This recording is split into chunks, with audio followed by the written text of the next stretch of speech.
지금 오염수에 대해서 지금 왜 우리 정부가 국제기구에 제소하지 않냐라고 이야기하고 있는데요. 왜 그러면 지난 정부는 국제기구에 제소하지 않았습니까?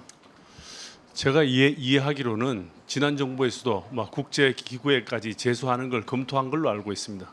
다만 여러 가지 법적 검토를 한 결과 국제기구에 제소하는 것이 승산 가능성이 없다고 판단한 것 같습니다. 그래서 지난 정부의 입장도 국제기구에 제소해서 그걸 억지로 막기보다는 그냥 IAEA의 기준에 따라서 합리적으로 방출되면은 반대하지 않는다는 정도의 입장을 가지고 있는 걸로 알고 있습니다. 지금 일본의 방류 계획에 따르면 삼중수소를 1년에 22조 베크럴의 처리수를 방출할 예정입니다. 예. 근데 중국은 이거의 10배, 그리고 우리도 사실 원전을 운영하면서 이보다 많은 양의 삼중수소를 바다에 버리고 있는 상황입니다.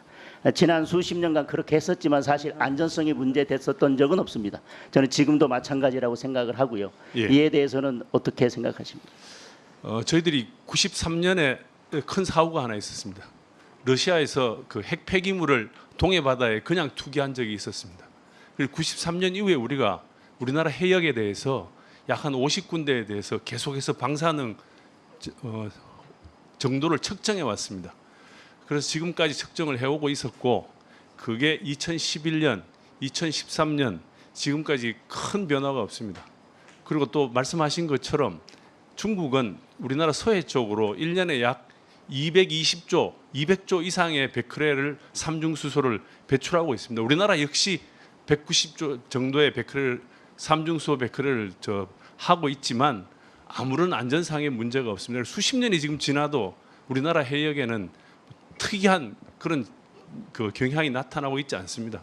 그래서 저희들도 일본의 이런 오염수 배출이 우리나라에 거의 안전하다고 그렇게 믿고 있습니다. 제가 말씀드린 그런 상황에서 우리가 일본이 1년에 22조 베크렐의 삼중수소를 배출한다고 해서 제소하는 것은 대단히 사실은 이 사실적 관계에서만 보더라도 좀 이상한 웃음거리가 될 수 있다는 그런 판단입니다.